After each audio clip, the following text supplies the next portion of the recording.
এর জন্যই লালন সাই বলছে জাত গেল জাত গেল বলে। আমরা এখনো এই ভেদবাদ নিয়ে আছি না, সবার উপরে মানুষ সত্য, তাহার উপরে নাই এই জগতে। তাই যে যেমন রূপে আসুক, কোন সময় বৈষ্ণব সেবায় আমরা যেন কাউকে হেলা না করি। আজ বৈষ্ণব সেবার এক জলজান্ত উদাহরণ শুরু। পুরাকালে এক পরম কৃষ্ণ ভক্ত ছিল। সেই পরম কৃষ্ণ ভক্তের নাম নারায়ণ ভট্ট। ইনি পরম ভক্ত ছিলেন, ব্রাহ্মণ কুলজাত। নারায়ণ ভট্ট ইনি ছোটবেলা থেকেই বড় নিষ্ঠাবান, ভক্তি মতি রুচি নিষ্ঠা তার কোনো শেষ নেই। মনে মনে সিদ্ধান্ত নিলেন সংসার করবেন না, বিবাহ আদি সংসার করবেন না।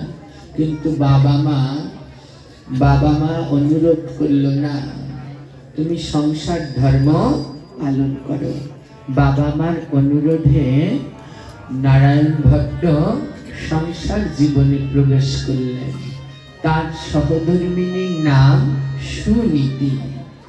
নাম সুনীতি, সুনীতি, যার নীতিগুলোই সু, সেই হলো সুনীতি।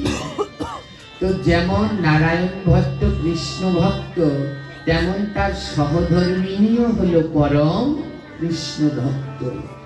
শুনুন, স্বামী স্ত্রী দুইজন যদি একই নৌকার হয়, তাহলে নৌকা খুব সুন্দর চলে।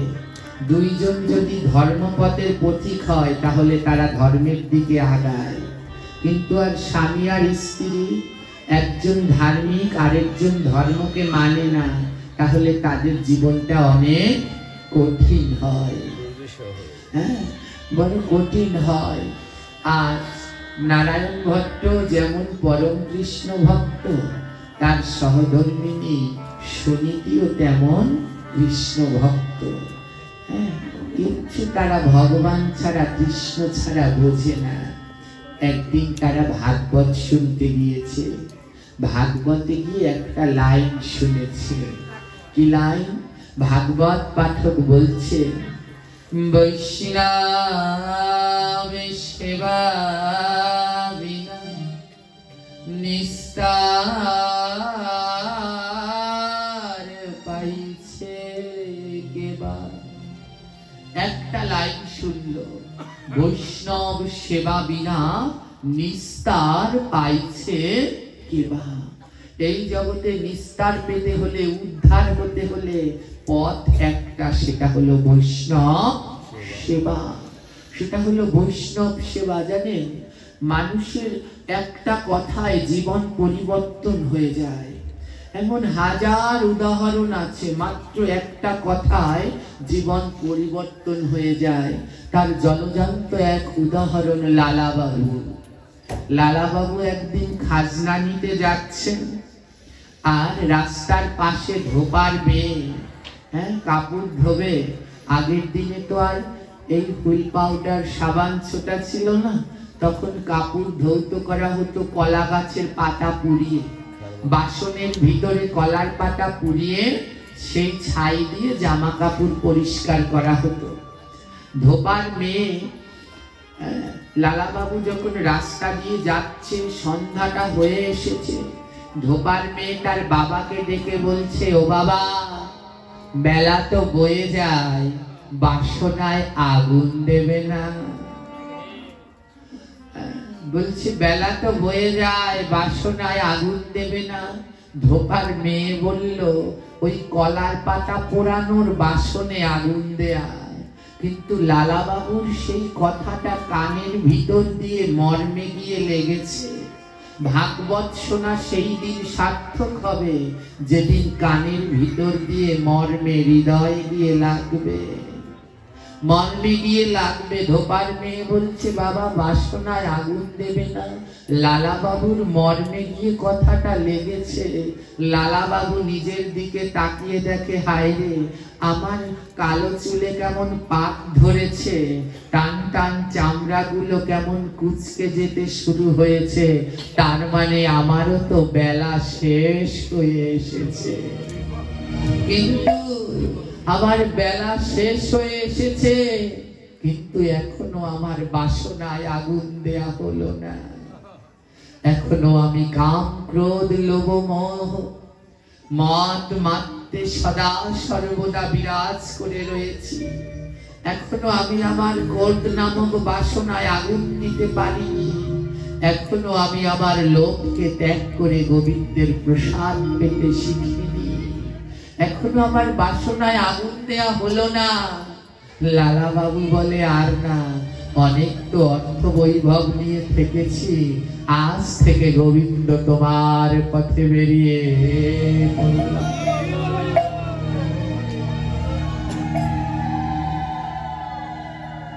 সেই দিন থেকে লালা বাবু বেরিয়ে পড়েছে ভগবানের পথে। আজ তেমনি নারায়ণ ভট্ট আর তার সহধর্মিনী ভাগবতী গিয়েছে। নারায়ণ ভট্টের কর্ণে কথাটা গিয়েছে, বৈষ্ণব সেবা বিনা নিস্তার পাইছে কেবা। কথাটা শুনে না নারায়ণ ভট্টের মর্মে বড় লেগেছে। হায় হায় হায় হায়, বৈষ্ণব সেবা ছাড়া নিস্তার নেই। তার মানে আমার এতটা বয়স হয়ে গেল, এখনো তো আমার বৈষ্ণব সেবা দেয়া হলো না। এতটা বয়স হয়ে গেল, এখনো তো আমার বৈষ্ণব সেবা দেয়া হলো না। জানে, এই আঙিনাগুলোতে আসলে আমার খুব আনন্দ লাগে। কেন জানেন? এই যে আমাদের এই ঘরের দাদা, এরা হয়তো সদাচারী ভগবানের প্রসাদ বুঝি না, কিন্তু বৈষ্ণবের উপরে তাদের এত নিষ্ঠা রুচি আছে। অনেক জায়গায় তো পাঠ কীর্তন করতে যায়, সব জায়গায় ভক্তদের এমন করে প্রসাদের ব্যবস্থা করে না। আজও আমাদের এই বাবাজি বলছে আজ একটু বেশি ভক্ত হতে পারে। আমাদের ঘরের দাদা বলছে যত ভক্ত হোক শুধু একটু বলবে। অনেকের অনেক টাকা আছে কিন্তু মন নেই। এমন করে 4 দিন ধরে ভাগবত দিয়ে ভক্তদের প্রসাদ পাওয়ানোর মন নেই। কাউকে ভগবান ধন দিয়েছে কিন্তু মন দেয়নি, আবার কারো মন আছে কিন্তু ধন নাই।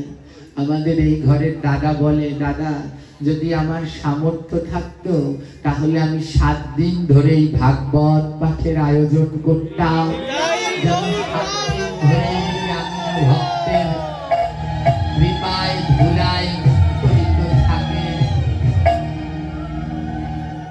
আমি প্রভুর কাছে প্রার্থনা করি তার এই মনোবাসনা অচিরেই পূর্ণ হোক। আজ বৈষ্ণব সেবার থেকে শ্রেষ্ঠ সেবা কিছু জগতে হয় না গো। এই বৈষ্ণব সেবায় আসেন দেবাদিদেব মহাদেব। কাঙালের রূপ ধরে মহাপ্রভুর পার্শ্বদগণ আজও এসেছে, আজও এসেছে। কারণ নারদকে যে কথা দিয়েছে, যেখানে আমার ভক্তরা আমায় ডাকবে আমি সেখানে যাব। আজও প্রভু এসেছেন। জানি না কোন ভাগ্যবানের পাশে আমার গৌরাজ কোন রূপে বসে আছে। আজ বৈষ্ণব সেবা বিনা নিস্তার পাইছে কেবা, এই কথাটা শুনে নারায়ণ ভট্ট বাড়িতে এসে কাঁদছে। স্ত্রী সুনীতি জিজ্ঞেস করছে, স্বামী কাঁদছো কেন? বলে, দেখো পাঠক একটা কথা বলল, বৈষ্ণব সেবা ছাড়া নাকি নিস্তার নাই। তাহলে ওগো, আমার তো বৈষ্ণব সেবা দেওয়া হয়নি। আমার 40 বছর বয়স হয়ে গেছে, এখন অব্দি আমি একজন বৈষ্ণব সেবা করাইনি। এখন অব্দি আমি একজন ভক্ত সেবা করাইনি। সহধর্মিনী সুনীতি স্বামীকে সাহস দিচ্ছে। সহধর্মিনী কথাটা কেন বলছি জানেন তো? যে স্বামীকে ধর্মের পথে সহায়তা করে তাকে বলে, স্বামীকে ধর্মের পথে সহায়তা করছে সুনীতি। সুনীতি বলছে স্বামী কেঁদো না, 40 বছরে দেওনি তাতে কি, আমরা কালকেই বৈষ্ণব সেবা দেব। নারায়ণ ভট্টর কান্না থামছে না। সুনীতি বলছে আমরা কালকে বৈষ্ণব সেবা দেব তো? নারায়ণ ভট্ট বলছে সুনীতি কালকে হয়তো দেব, কিন্তু 40 বছর ধরে যে আমার বৈষ্ণবের সেবা হয়নি, এই 40 বছর ধরে যে আমি পাওনা রয়ে গেলাম, 40 বছরের বৈষ্ণব সেবা ও তো আমার হয়নি। ধরো আমার আয়ু আছে 80 বছর, আমার 40 বছর তো আর ভক্ত সেবা হয়নি। সুনীতি বলছে স্বামী তুমি কেঁদো না। ও স্বামী, একটা কাজ করলে কেমন হয়? কি কাজ? আমরা প্রতিদিন বৈষ্ণব সেবা দেব। 40 বছর দেওয়া হয়নি তো, তাই বাকি পাওনাটা পুড়িয়ে ফেলবো, প্রতিদিন আমরা বৈষ্ণব সেবা দেব। এই কথা শুনে নারায়ণ ভট্টের মুখে হাসি ফুটেছে। কি বললে? প্রতিদিন বৈষ্ণব সেবা, এ তো বড় আনন্দে।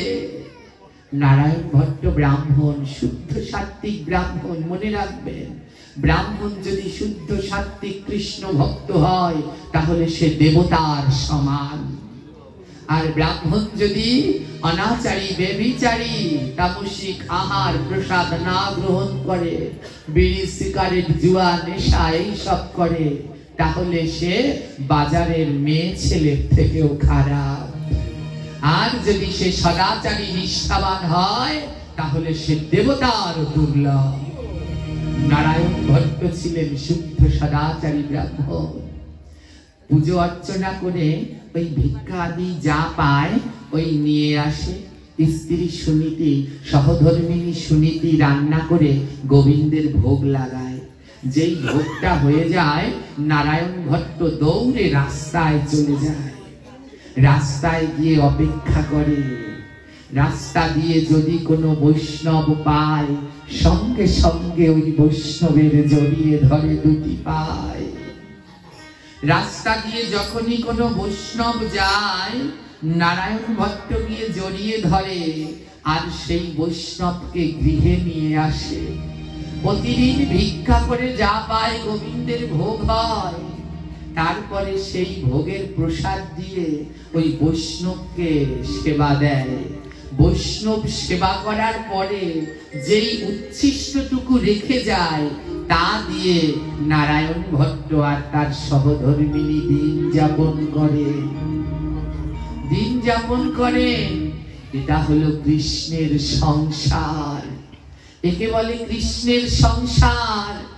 আজ যা ভিক্ষায় পায়, রান্নাটা হয়ে গেলে নারায়ণ ভট্ট রাস্তায় গিয়ে দাঁড়ায়, আর রাস্তায় যখনই কোনো ভক্তকে দেখে যার ললাট মাঝে ঊর্ধ্বপুণ্ড তিলক আঁকা, কণ্ঠে তুলসীর মালা, হাতে জপের থলি, মুখে কৃষ্ণ কৃষ্ণ নাম, নারায়ণ ভট্ট গিয়ে তার চরণ তলে পড়ে ওই নারায়ণ ভট্ট বৈষ্ণবের কাছে প্রার্থনা করে বলে, এইবার আমার কৃপা করো,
মতো দয়াল নাই, আর আমার মতো কাঙাল নাই। আমার মতো কাঙালকে কৃপা করে আমার গৃহে চলো। আর বৈষ্ণবকে গৃহে নিয়ে কি করে জানো? আজি নয়ন জলে চরণে ধোয়া, নয়ন জলে চরণ ধোয়া, বলে মনের মতো ভক্ত পেলে ও তার নয়ন জলে চরণে ধোয়া।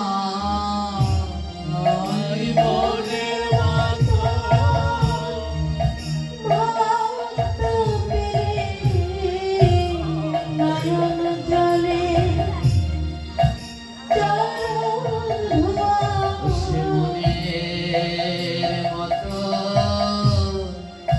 ভক্ত পেলে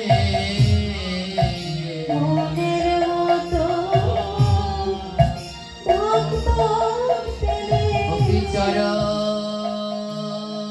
ধোয়া নয়ন জলে মনের মতো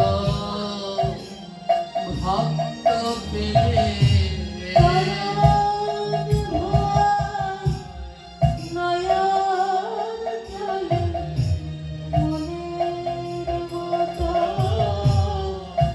ভক্ত পেলে। যেই দিন নারায়ণ ভট্টের গৃহে মনের মতো ভক্ত যায়, নারায়ণ ভট্টের দুই নয়ন থেকে অঝোর ধারায় ধরতে থাকে, আর নয়ন জলে ভক্তের চরণ দুটো ধুইয়ে দেয়। আর চরণ ধোয়ার পরে কি বলে জানেন? ও ভক্ত, তুমি একবার আমার ধরো ধরো, একবার ধরো ধরো, বলে একবার তুমি কৃপা করো, একবার আমার ধরো ধরো। একবার তুমি কৃপা করো, একবার ধরো ধরো। আজ নারায়ণ ভট্ট ভক্তের চরণ দুটো ধরে ভক্তের কাছে বলে, ভক্ত তুমি একবার আমার মাথায় হাতটা দিয়ে ধরো না। তুমি যদি আমার মাথায় হাত না দাও আমার কোনো গতি হবে না। আমরা দেখি সবাই বলে চরণ ধরতে, আর এখানে শুনলাম ভক্ত বলছে আমায় ধরতে, ভক্তকে ধরতে। জানেন, খুব সুন্দর একটা উপমা রয়েছে। একবার অদ্বৈত প্রভু তার বৃদ্ধ বয়সে সপার্ষদে সাঙ্গপাঙ্গ নিয়ে এসেছিলেন আমাদের বাংলাদেশে বেনাপোল বর্ডারে হরিদাসের পাটবাড়ি আশ্রমে।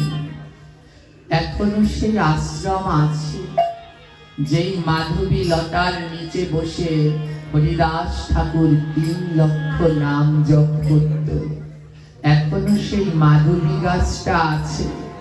আজও যদি সেই মাধবী লতায় কোন শুদ্ধ কৃষ্ণ ভক্ত কান পাতে, ওই মাধবী লতা থেকে হরে কৃষ্ণ মহামন্ত্রের ধ্বনি আজও শোনা যায়।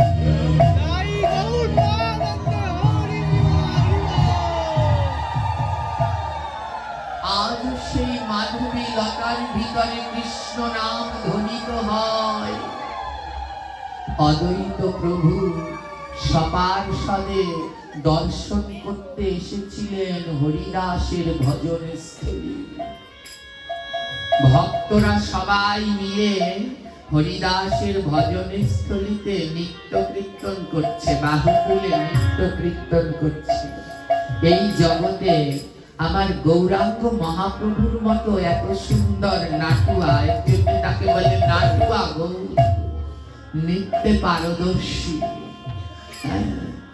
তো আমাদের গৌরের মতো আর তো কেউ নৃত্য করতে পারে না। আজ সবাই নৃত্য করছে। অদ্বৈত প্রভু সবার নৃত্য দেখে সবাই আছে, শুধু মহাপ্রভু ওখানে ছিল না। অদ্বৈত প্রভু মনে মনে বলছে, আহা, এখানে যদি গৌর আসতো কি না ভালো হতো।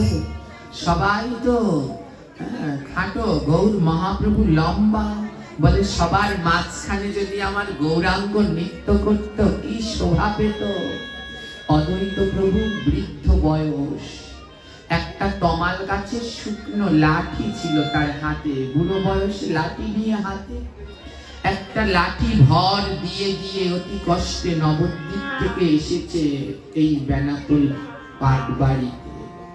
লাঠিটা হাতে নিয়ে এক কোনায় দাঁড়িয়ে চোখ বন্ধ করে অদ্বৈত প্রভু মনে মনে ভাবছে, এখানে যদি আমার গৌর থাকতো তাহলে আনন্দের বন্যায় ভেসে যেত।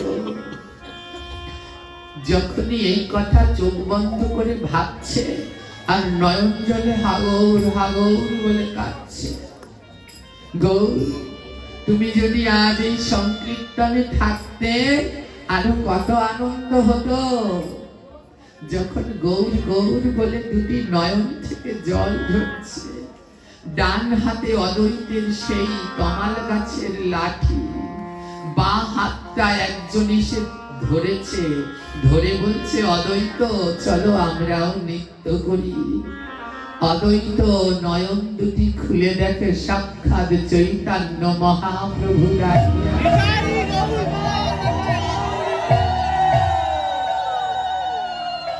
সাক্ষাৎ চৈতন্য মহাপ্রভু দাঁড়িয়ে আছে। অদ্বৈত বলছে, প্রভু তুমি এসেছো। মহাপ্রভু বলছে, অদ্বৈত ভক্ত যদি ডাকে আমি কি না এসে থাকতে পারি? তুমি নয়ন জলে এমন গৌর গৌর বলে ডেকেছো না।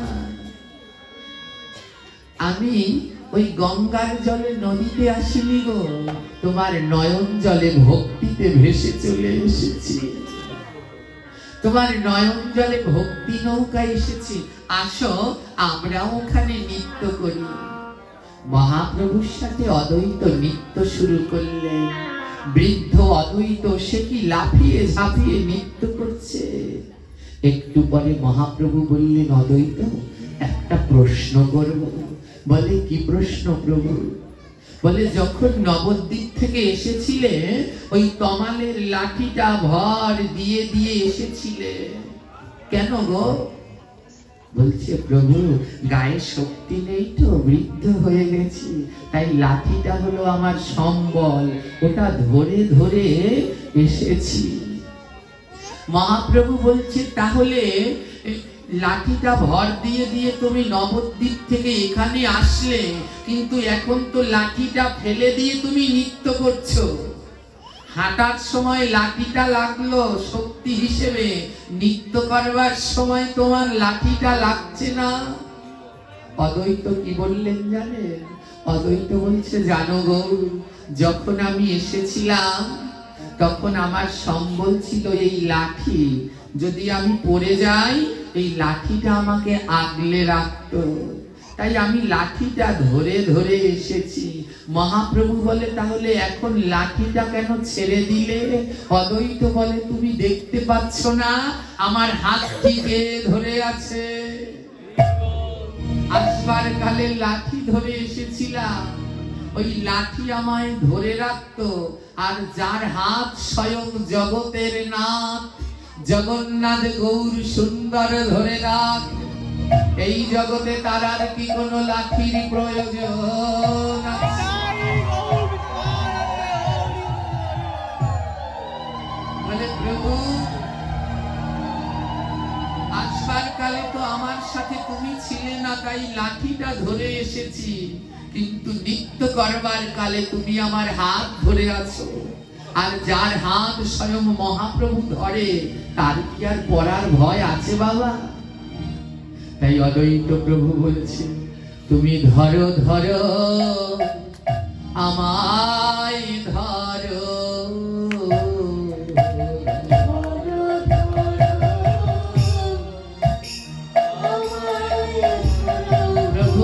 কোনদিন যেন না বিছাড়ো, ধরো ধরো আমায় ধরো।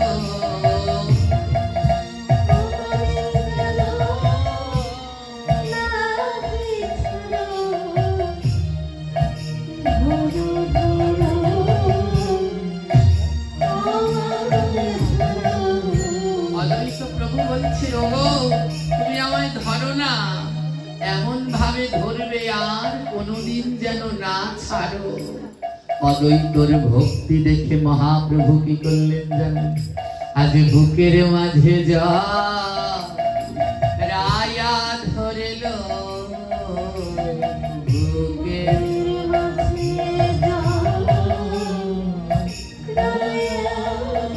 আজ বুকের মাঝে যা রায়া ধরেল,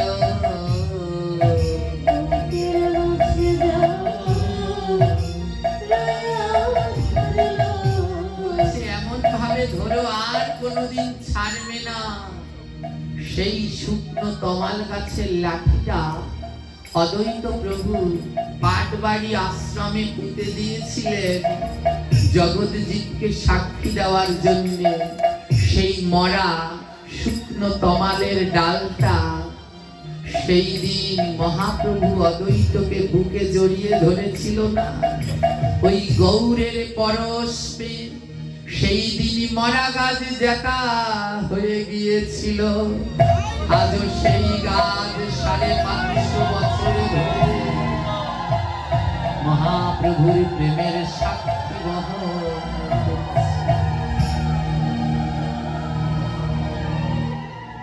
আজ পাটবাড়িতে গেলে আপনারা সেই তমাল বৃক্ষটি দেখতে পাবেন। ওটা সেই অদ্বৈতের হাতের শুকনো লাঠি পুঁতে দিয়েছিল, আজও গাছ হয়ে 550 বছর ধরে মহাপ্রভুর নাম প্রেমের সাক্ষী বিতরণ করছে। আজ নারায়ণ ভট্ট ভক্ত পেলে তাদেরকে এমনি করে এনে বাড়িতে আগে বৈষ্ণব সেবা দেয়, তারপরে ভক্তের উচ্ছিষ্ট দিয়ে তারা জীবন কাটায়। প্রতিদিন বৈষ্ণব সেবায় একদিনও বন্ধ নাই। আমার কেউ যদি প্রতিদিন বৈষ্ণব সেবা দেয় তাহলে তো রাজার গোলাও ধ্বংস হয়ে যায়। দিন দিন বৈষ্ণব সেবা দিতে দিতে নারায়ণ ভট্টের দারিদ্রতা দেখা দিয়েছে, প্রচুর দারিদ্রতা দেখা দিয়েছে। একদিন বৈষ্ণব সেবা দিবে, ঘরে অর্থ নেই। নারায়ণ ভট্টের সহধর্মিনী সুনীতি গর্ভবতী, গর্ভে তার সন্তান, ঘরে অর্থ নেই। নারায়ণ ভট্ট বলে, সুনীতি আজ বোধহয় বৈষ্ণব সেবা হবে না। সুনীতি বলে, চিন্তা করো না স্বামী, গায়ের অলংকার খুলে দিয়ে দিয়েছে, নাও এগুলো বিক্রি করো। বৈষ্ণব সেবা বন্ধ করা, গায়ের অলংকার বিক্রি করে বৈষ্ণব সেবা দিতে লাগলো। অনেক দিন কেটে গেছে, অর্থ শেষ।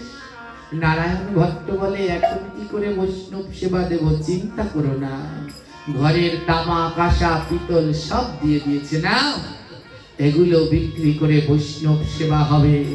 আমরা মাটির পাত্রে রান্না করব, কলা পাতায় প্রসাদ পাবো, কিন্তু বৈষ্ণব সেবা থেকে বঞ্চিত হব না। বৈষ্ণব সেবা চলছে। আর দিন সহধর্মিনী সুনীতি নিজের সব দামি শাড়ি পোশাক দিয়ে দিয়েছে, নাও স্বামী এইগুলো বিক্রি করো, বৈষ্ণব সেবা চলুক। চলতে চলতে অনেক দিন কেটে গেছে, এখন আর বিক্রি করার মতো ঘরে কিচ্ছু নেই। নারায়ণ ভট্ট বলে, সুনীতি জামা কাপড়ও তো বিক্রি করে দিলাম, এবার কিভাবে বৈষ্ণব সেবা হবে?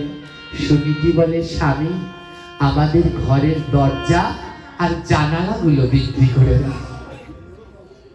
দেখুন ভক্ত কাকে বলে মাগো। আমরা মরলে পরে আমাদের কথা গ্রন্থে লিখবে না, এদের কথা লিখলো, কতটা ত্যাগ। বলে ঘরের জানালা কপাট বিক্রি করে দাও। স্বামী বলছে, কি বলছো? সুনীতি বলে, ও স্বামী, জানলা কপাট তো তাদের লাগে যাদের ঘরে চোর ঢোকার ভয় আছে। আমাদের ঘরে তো চোর ঢোকার ভয় নেই, আমাদের ঘরে তো কোনো ধন সম্পদ নেই। তাই তুমি জানলা কপাট বিক্রি করো না, ও দিয়ে বৈষ্ণব সেবা হলো। জানলা কপাট বিক্রি করে দিয়েছে, তাই দিয়ে বৈষ্ণব সেবা হচ্ছে। ভগবান নারায়ণ ভট্টের ভক্তি দেখে কাঁদছে। আহা, কেমন ভক্ত! ঘরের জানলা কপাটও বিক্রি করে দেয় বৈষ্ণব সেবার জন্য।